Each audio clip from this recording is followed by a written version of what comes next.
Vamos a leer nuevamente este versículo. Vamos a hacerlo de manera unánime. Bendito el Dios y Padre de nuestro Señor Jesucristo, que según su grande misericordia nos hizo renacer para una esperanza viva por la resurrección de Jesucristo de los muertos. Vamos a tener una palabra de oración. Maravilloso Señor, una vez más nos acercamos ante el trono de tu gracia, porque en ella hallamos el oportuno socorro. Gracias, Señor, por este tiempo que tú nos permites estar aquí en tu casa. Gracias por lo que tú has hecho en este día. Gracias por lo que tú harás. Toma todo el control de este tiempo y que todo lo que hagamos, sea de hecho o de palabra, sea para tu honra y para tu gloria. Amén. Hay un himno que dice: porque Él vive, triunfaré mañana. Porque Él vive, ya no hay temor. Porque yo sé que el futuro es suyo, la vida vale más y más solo por Él. Este himno fue escrito allá por los años 70. Fue escrito por un matrimonio de un hermano y una hermana llamada Bill y Gloria Whiter. Y fue escrito en medio de algunos problemas que atravesaba este matrimonio, problemas en la salud de ambos, problemas de índole económico, presiones, etc. Y en medio de estos diferentes problemas surgió esta alabanza. Y el motor de esta alabanza es lo que dice este versículo: la esperanza viva que tenemos debido a la redención de Jesucristo de los muertos. Muchos habían sido crucificados. No es que ese día fue la primera vez que 3 personas habían sido crucificadas. Muchos habían sido crucificados, pero ninguno había vuelto a vivir. Recuérdese que cuando uno lee los evangelios, vemos aquellas mujeres, aquí iban esas mujeres, muy de mañana, iban a ungir el cuerpo. En otras palabras, nadie esperaba que Jesús resucitara de los muertos después de que Él fue crucificado. Entonces, ¿por qué las personas de aquella época se les pasaría por la cabeza de que alguien podría resucitar? Usted sabe que en nuestros días muchos rechazan la idea de que Jesús resucitó. Muchos dicen que Jesús se hizo el muerto. Muchos dicen que nunca hubo esto. Pero la Biblia y la historia da testimonio acerca de un hombre llamado Jesús de Nazaret. Y sus testigos y la historia de la iglesia da cierta evidencia y completa evidencia de que Jesucristo resucitó de entre los muertos. Este evento, la resurrección, como lo dice el apóstol Pablo, es el cimiento de nuestra fe. Así lo menciona las Escrituras. Pero usted y yo sabemos, como decíamos por la mañana, que Jesucristo vive en nuestro corazón. ¿Y qué hace el apóstol Pedro que diga? El apóstol Pedro consideró la salvación que le fue dada por Dios, y todo lo que pudo hacer fue adorar. Mire cómo él empieza: bendito el Dios y Padre de nuestro Señor Jesucristo. Aquí está levantando una adoración al Padre. Mire, ese es el motivo especial de la obra de Dios. La obra de Dios se halla en Él, no se halla en nosotros. Usted y yo hemos nacido de nuevo, y hemos nacido de nuevo a una esperanza viva, porque dice que según su grande misericordia nos hizo renacer a una esperanza viva. La esperanza vive, ¿por qué? Porque dice que está puesta en una herencia que es incorruptible, que es inmarcesible y que nos está reservada en los cielos. Y todo esto es debido a que Jesús resucitó. Entonces, aunque usted o yo estemos pasando presiones, problemas, como le decía acerca de este matrimonio, que en vez de dejarse llevar por los problemas, sino que pusieron su mirada en Cristo. Asimismo usted y yo, en cualquier aflicción que usted y yo padezcamos, usted y yo podemos decir como este himno dice, porque Él vive, triunfaré mañana. Hoy en muchos templos, en muchas iglesias se ha hablado acerca de la resurrección y muchos dicen ya basta con hablar de la resurrección. Y a veces lamentablemente muchos que son creyentes. Pero si la resurrección es el cimiento de la fe, la cruz es el cimiento de la fe. Si Cristo no hubiera muerto y no hubiera resucitado, vana fuera nuestra fe. Usted puede ir a la tumba de cualquiera de los grandes líderes o los grandes sabios o los grandes profetas de las diferentes religiones y ahí están sus tumbas. Pero hay una tumba, no sé si será esa, pero de que hubo una tumba en Jerusalén que quedó vacía. Eso es real. En los tiempos de los apóstoles ellos daban a entender, ustedes pueden ir y visitar esa tumba. Porque Él ya no estaba en esa tumba, porque Él vive. Y hermanos, Él vive para siempre. Quiero que veamos algunas cosas acerca de lo que implica la resurrección de Cristo. Usted en casa puede leer el capítulo 23 de Lucas, desde el verso 50. ¿Por qué? Porque en el verso 50 usted va a encontrar el sepultamiento de Jesús. Y usted puede irse hasta el capítulo 24, hasta el verso 12, o mejor, si usted puede leerse capítulo 23 y el capítulo 24 de Lucas, y si usted puede comparar con los otros evangelios, mucho mejor. Pero lo que le quiero decir es que aquellos que lo conocían, aquellos que creían en Jesús, no pensaron que Jesús regresaría de la vida después de que Él fue crucificado. La Biblia señala que había un discípulo llamado José de Arimatea. Dice la Biblia que este era un miembro del Sanedrín y él le pide a Pilatos que le diera el cuerpo de Jesús. Él lo preparó para la sepultura y lo depositó en una tumba. Dice que era un sepulcro nuevo. El domingo temprano, tal vez al amanecer, horas de la madrugada, la Biblia relata que algunas mujeres vinieron a la tumba y vinieron con especias aromáticas, querían ungir, pero estas mujeres tenían algo en su cabeza. ¿Y ahora qué vamos a hacer con aquella piedra? ¿Quién va a mover la piedra? No era una piedra pequeña, no era una piedra que cualquier persona la podía mover.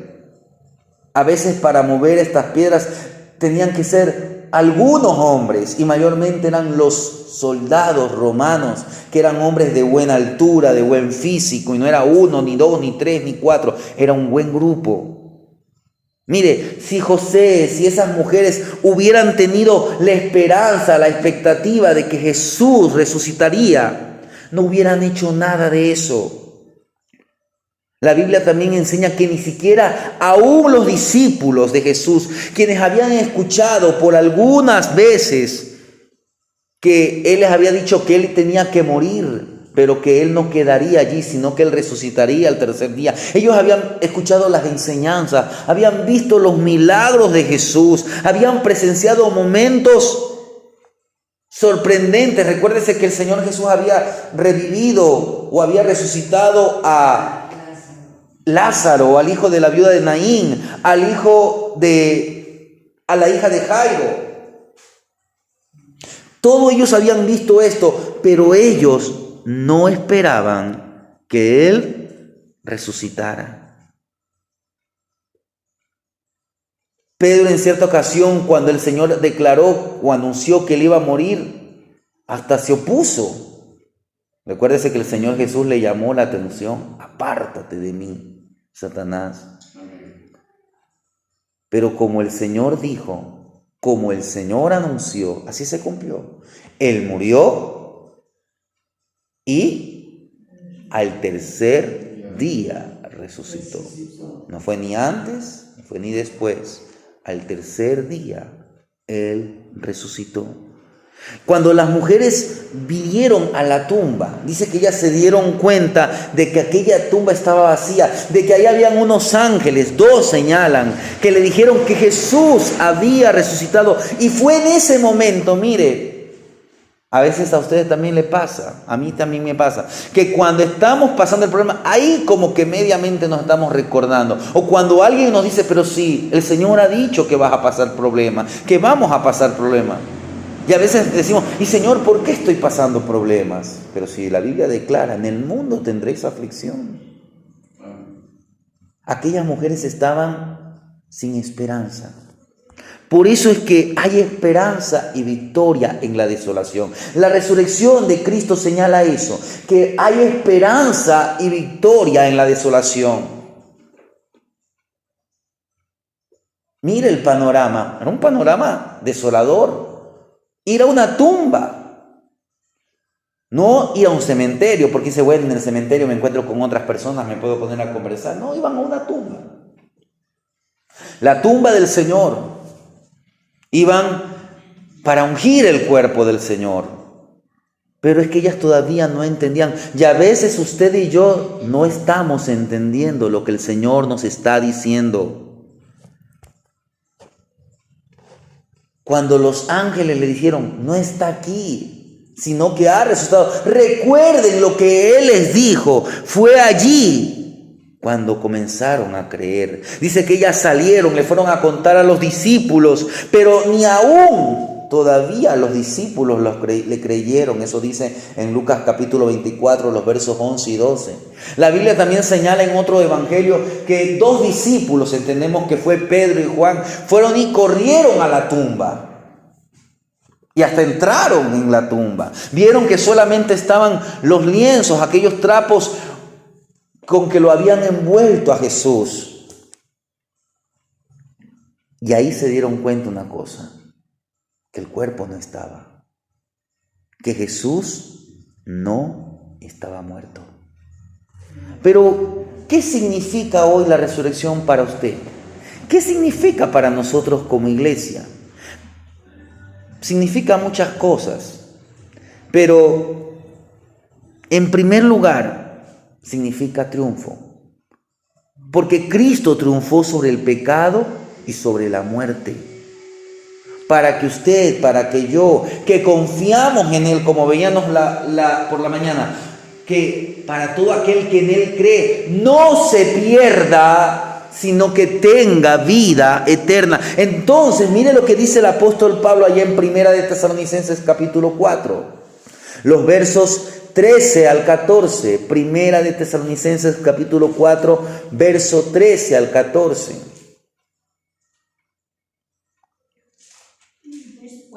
Capítulo 4, verso 13 y 14. Tampoco queremos, hermanos, que ignoréis acerca de los que duermen, para que no os entristezcáis como los otros que no tienen esperanza. Porque si creemos que Jesús murió y resucitó, así también traerá Dios con Jesús a los que durmieron en Él. Miren, así como Él un día resucitó, nosotros también resucitaremos. Así también un día este mundo también será restaurado. O como a veces vemos lo que nos enseña, que obtendremos un cielo nuevo y una tierra nueva. Este mundo será restaurado en el milenio, pero un día también este mundo será destruido. Y un día estaremos en cielo nuevo y tierra nueva. Pero aquellos que no confíen en Cristo van a recibir la muerte eterna. Por eso usted hoy está en Cristo. Usted, como dice la palabra, somos más que vencedores. Pero somos más que vencedores por medio de aquel, porque Él ya venció. A veces el cristiano pasa la vida quejándose. Y yo creo que usted y yo nos hemos quejado. Tal vez usted y yo nos quejamos, pero ya paremos de estar quejándonos. Ya paremos de estar quejándonos. Porque usted y yo somos los más afortunados. Tal vez usted no tenga bienes, posesiones, o si las tiene, gloria a Dios. Pero usted y yo somos los más afortunados. ¿Por qué? Porque el Señor resucitó. Porque si el Señor no hubiera resucitado, fuéramos como una más de las religiones de este mundo, que tratan de alcanzar un nivel espiritual, pero es una religión vacía. Pero el Señor, el Cordero de Dios resucitó y Él está a la diestra. Entonces, mire, ¿por qué es importante la resurrección de Cristo? Porque esto vindicó a Jesús. Recuérdese que Él fue puesto en una cruz y la Biblia señala, maldito todo aquel que sea colgado en un madero. Entonces muchos tal vez no se lo merece. Se lo merece. Tal vez era un malhechor. Usted sabe que la población judía tuvo que escoger entre Jesús y Barrabás y escogieron a Barrabás, un asesino, un revolucionario, como se podría decir, un agitador de masas. Y en vez de Jesús escogieron a ese hombre. Entonces tal vez dijeron, no. Recuérdese que en la cruz muchos se burlaron de Jesús. Pero aquí es como que el Padre estaba ¿qué? Vindicando. El Señor no murió como cualquier hombre. Él murió como un condenado, pero no cometió pecado. Él no murió como un hombre. Entonces usted y yo podemos entender que Él no murió como un hombre condenado. Aunque el mundo entero lo condenó, Él no estaba condenado, sino que Él, ¿qué hizo? Él cargó con el pecado de otros. Y ese sacrificio fue agradable a Dios Padre. Tanto que en la resurrección de Cristo intervinieron el Padre, el Hijo y el Espíritu Santo.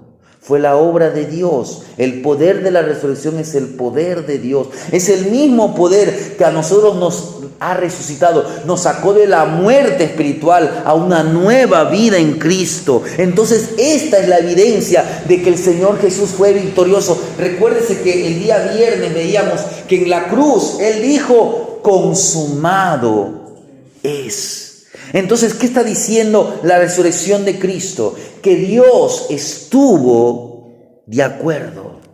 ¿Con qué? Con el sacrificio. Fue agradable. Su Padre estaba de acuerdo con la obra que había hecho el Hijo.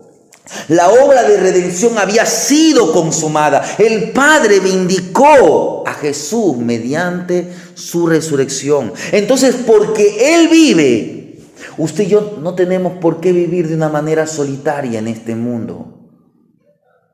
Si usted está diciendo me siento solo, quite esa idea de su mente, porque usted ya no está solo. La Biblia, ¿qué dice allá en San Juan 14? Mire, San Juan 14 del verso 16 al verso 18. San Juan 14 del verso 16 al verso 18. Y yo rogaré al Padre, y os dará otro Consolador, para que esté con vosotros para siempre, el Espíritu de verdad, al cual el mundo no puede recibir, porque no le ve ni le conoce. Pero vosotros le conocéis, porque mora con vosotros Y estará en vosotros. Mire, Jesús dijo que Él iba a morir, y eso se cumplió.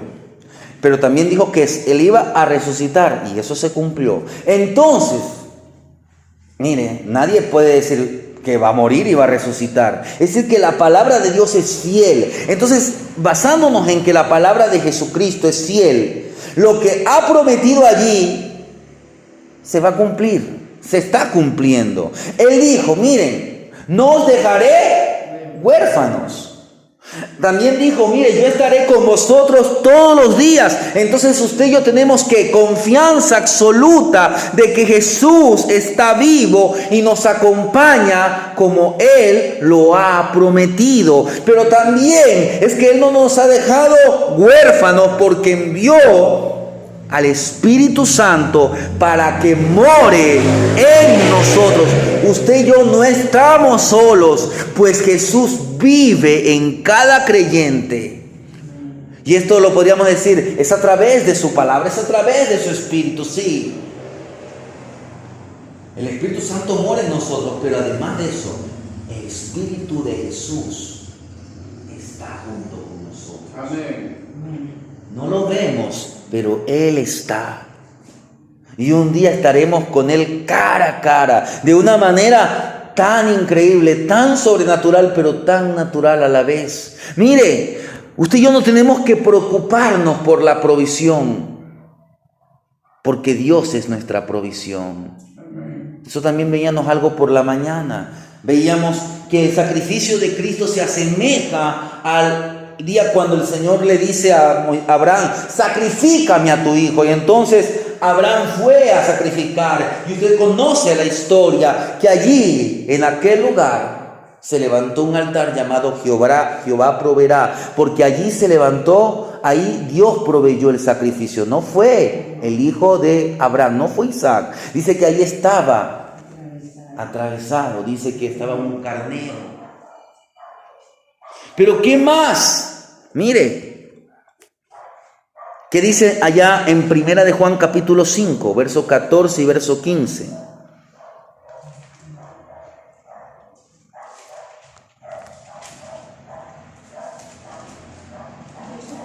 14 y 15. Y esta es la confianza que tenemos en Él, que si pedimos alguna cosa conforme a su voluntad, Él nos oye. Y si sabemos que Él nos oye en cualquier cosa que pidamos, sabemos que tenemos las peticiones que le hayamos hecho. Mire, esto tiene que ver con lo anterior, porque hace un momento les dije que como usted y yo sabemos que Él vive, entonces no tenemos que preocuparnos por la provisión de Dios. ¿Por qué? Porque Dios es todopoderoso, Él venció a la muerte. Nadie había vencido a la muerte. Usted puede decir, pero ya había habido gente que había sido resucitada, pero había sido resucitada por el poder de Dios. Pero Jesús resucitó por el poder del Padre, por el poder del Espíritu Santo, pero también por el poder de Él mismo. Entonces Jesús venció a la muerte. La resurrección señala que Jesús es Dios todopoderoso. Entonces, nada es superior al poder de Dios. Pero entonces, ahora sabiendo que tenemos a un Dios todopoderoso, usted y yo, ¿qué podemos hacer? Podemos acercarnos al Señor en oración. La Biblia dice que Jesús ascendió a la diestra del Padre, donde está intercediendo por nosotros. Y esto es garantía de que Él responderá a nuestras oraciones. Él responde, Él concede nuestras peticiones. Eso sí, según su perfecta voluntad. Entonces, cuando vayamos a orar, no vayamos con dudas. En vez de dudar, usted y yo tenemos que vivir con expectativa de que Él nos dará una respuesta. Y su respuesta será lo mejor para nosotros.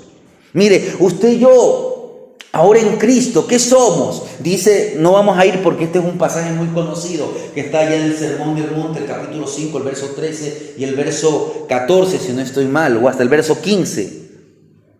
Dice que vosotros sois la sal. Vosotros sois la luz. ¿Qué es lo que está diciendo estos pasajes? Que usted y yo hoy día podemos tener una influencia positiva, pero una influencia espiritual en la vida de otras personas. Recuérdese que aquel carcelero allá en Filipos, después de que Pablo y Silas oraron, alabaron, hubo un terremoto, dice que las cadenas de ellos se cayeron, las puertas se abrieron, y esto impacta la vida de este hombre. Es influenciado por el testimonio de Pablo y Silas, y él les dice, varones, ¿qué debo hacer para ser salvo? Y ellos dicen, cree en el Señor Jesucristo, pero mire, cree en el Señor Jesucristo y serás salvo tú y tu casa. Pero que inmediatamente la familia del carcelero era salva, no, sino que iba a ser la entrada de la luz de la salvación a esa familia. La Biblia dice que ese día o en esos momentos, dice que el carcelero lavó las heridas de Silas, de Pablo, y fueron. Y parece que también la familia escuchó lo que había pasado, y esa familia vino a los caminos del Señor y fueron bautizados.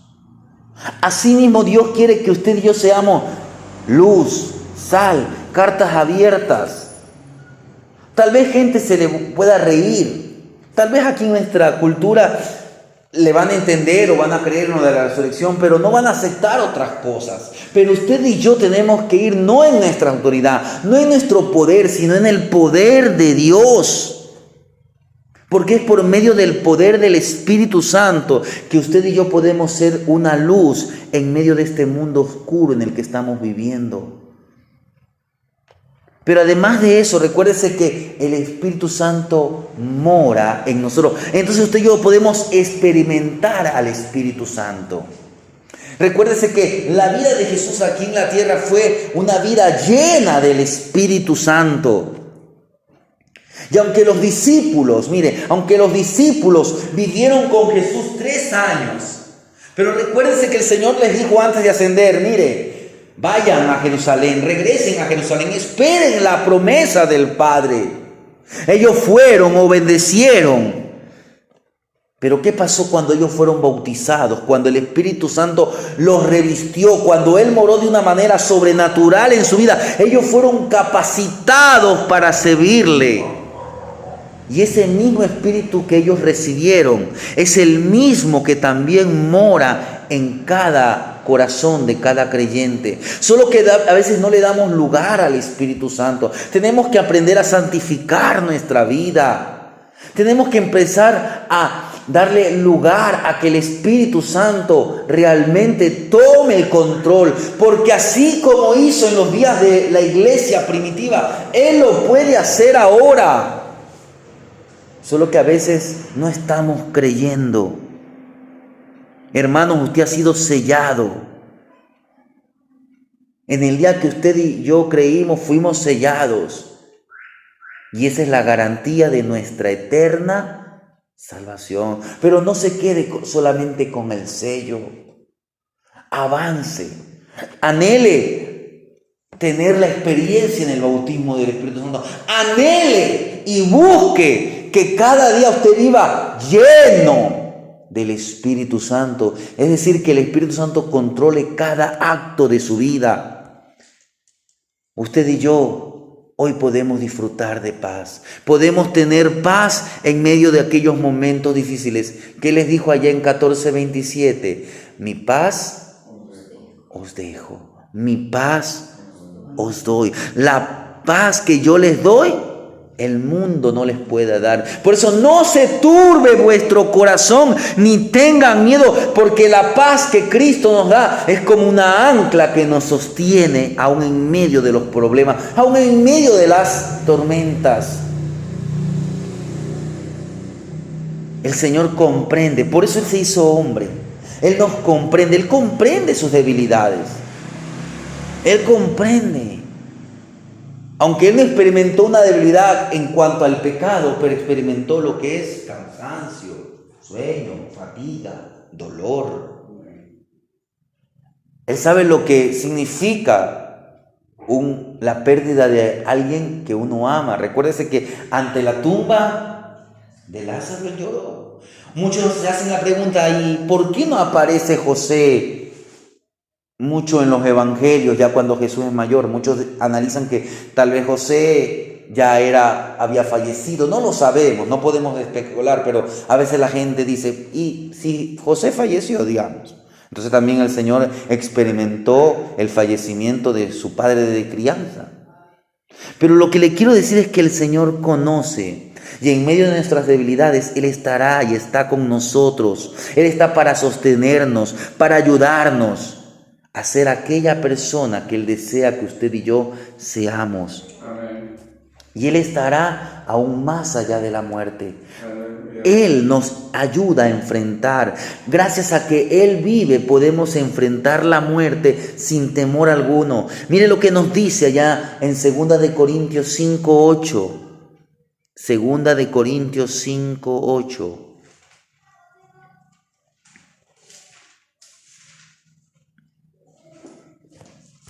Pero confiamos y más quisiéramos estar ausentes del cuerpo y presentes al Señor. Mire el anhelo del apóstol Pablo. Quisiéramos estar ausentes del cuerpo y presentes al Señor. Pablo no tenía temor a la muerte. Pablo, cuando estaba pocas o días o semanas, él dijo: he peleado la buena batalla, he ganado la carrera, he acabado la fe, me espera la corona de la vida. ¿Sabe por qué decía esto Pablo? Porque Jesús está vivo, porque Jesús es la fuente de nuestra vida eterna, Él es nuestro Salvador. Y entonces usted, un día y yo, iremos a su presencia. El día que usted y yo fallezcamos, iremos a su presencia. Entonces, porque Él vive, nunca moriremos, sino que viviremos para siempre con Él. La muerte física para el creyente es lo que es un paso a la presencia del Señor. Para concluir este mensaje, quiero decirle que solo por medio de Jesucristo, usted y yo, como dice Primera de Pedro, bendito el Dios y Padre de nuestro Señor Jesucristo, que según su grande misericordia nos hizo renacer para una esperanza viva por la resurrección de Jesucristo de los muertos. Mire, solo por medio de Jesucristo recibimos la vida eterna. Pero quiero decirle que antes de la gloria siempre está la cruz. Usted y yo, es probable, no sé, pero no sé si la hermana Magali, no sé si el hermano Juan José, hay una película muy famosa que acerca de la crucifixión de Cristo, se llama La Pasión de Cristo. Esta película fue dirigida por un australiano llamado Mel Gibson, actor y director, pero el actor que hizo el papel de Jesús se llama Jim Caviezel, y se dice que antes de que este actor hiciera el papel de Jesús, Mel Gibson le dice así: mira, este papel va a ser extremadamente difícil y además puede afectar de manera negativa tu carrera en el medio de Hollywood, en el medio de los actores. Pero este actor llamado Jim Caviezel le dice así, él dice que lo aceptó y él dijo: pienso que tenemos que hacerlo aunque sea difícil. En el rodaje o durante el rodaje, este actor fue alcanzado por un rayo. Además de eso, se adelgazó como 20 kilos. Y en una escena en que al Señor Jesús lo tenían que azotar, fue azotado por error, es decir, le dieron más duro de lo normal. Pero él declaró: no quería que la gente me viera a mí, sino a Jesús. Tal vez así se produzca alguna conversión. Solo Dios sabe cuántas personas, al ver una historia como esta, o cuando usted y yo somos luz y sal, podemos afectar la vida de otras personas. ¿Estamos dispuestos también a padecer? El Señor pasó una pasión, pero después de eso, al tercer día, resucitó. Reflexione. ¿Qué le diría a una persona que no cree en la resurrección? ¿Qué le diría a un ateo? ¿Qué cree que es más convincente? ¿Ponerse a debatir, a cuestionar acerca de la resurrección? ¿O que su ejemplo, que su vida sea un testimonio visible de que alguien ha transformado su vida? ¿Cuál de los beneficios del Señor Jesucristo, de nuestro Salvador, de la resurrección, impactan hoy su vida? Hay muchos beneficios. Recuérdese que en Él hay gozo, hay paz, hay esperanza. Y haga como Pedro, empiece adorando. Él dice, bendito el Dios y Padre de nuestro Señor Jesucristo. Por lo tanto, sí que sin importar lo que usted o yo estemos atravesando, nunca dejemos, hermanos, de adorar a Dios. Nunca dejemos de ser agradecidos, sino que vivamos esta vida con esperanza. Sigamos a Cristo, crucemos la meta. Tengamos presente que usted y yo somos hijos, somos amados y somos bendecidos. Y todo esto es porque Él vive. Amén.